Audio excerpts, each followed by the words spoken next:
இதே மாதிரி அண்ணா பல்கலை மாணவி விவகாரத்துக்கு சிபிஐ தரப்பு கொண்டு போகணும்னு சொல்லி சமூக வலைதளங்களில் நிறைய பதிவு பண்ணியிருக்காங்க. அதை பற்றி யார் பாதிக்கப்பட்டாலும் அவர்களுக்கு நீதி வழங்கப்பட வேண்டும். இந்த கேஸ் அந்த கேஸ் என்று தனித்தனியாக இதை நாம் அணுக முடியாது. பாலியல் வல்லுறவு குற்றங்கள் சமூக வலைத்தளங்கள் வளர்ச்சியடைந்த பிறகு நாளுக்கு நாள் அதிகரித்து வருகிறது. ஆகவே சமூக வலைத்தளங்களை கையாளுவதில் அரசு சில வரையறைகளை கொண்டு வர வேண்டும். குறிப்பாக பள்ளி மாணவர்கள், மாணவிகள், இளைஞர்கள் தடமாறக்கூடிய வகையில் நிறைய ஆபாச வலைத்தளங்கள் மிக இயல்பான பயன்பாட்டுக்கு வருகின்றன. இவற்றை கட்டுப்படுத்துவதற்கு இந்திய ஒன்றிய அரசு, மாநில அரசு ஆகியவை தீவிரமாக சிந்திக்க வேண்டும். ரம்மி போன்ற விளையாட்டுகளை தடை செய்ய வேண்டும் என்று கோருகிற அதே வேளையில்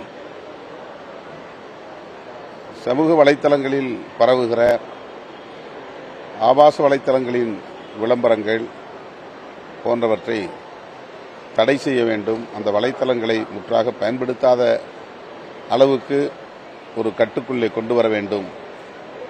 இந்திய ஒன்றிய அரசுக்கும் கூடுதல் பொறுப்பு இருக்கிறது, மாநில அரசுக்கும் பொறுப்பு இருக்கிறது.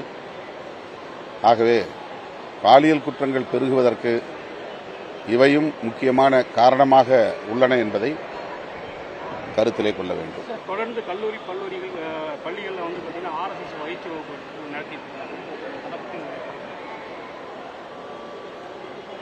இன்றைக்கு நேற்றைக்கல்ல, அவர்கள் இயக்கத்தை உருவாக்கிய காலத்திலிருந்து பள்ளி கல்லூரி வளாகங்களை தங்களின் பயிற்சி பாசறைகளாக மையங்களாக பயன்படுத்தி வருகிறார்கள்.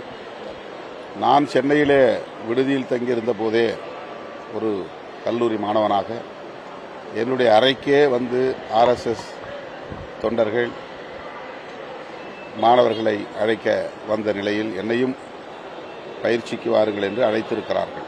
அது எனக்கே அந்த அனுபவம் ஏற்பட்டிருக்கிறது. ஷாகா பயிற்சி பள்ளி வளாகங்களில் அதிகாலை வேளையிலே நடத்துவது அவர்களின் வாடிக்கை. அது இன்றும் தொடர்கிறது.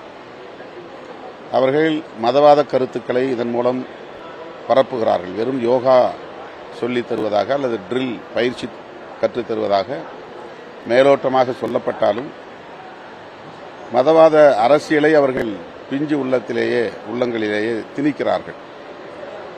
ஆட்சியாளர்கள், அரசு அதிகாரிகள் இவற்றை கருத்தில் கொண்டு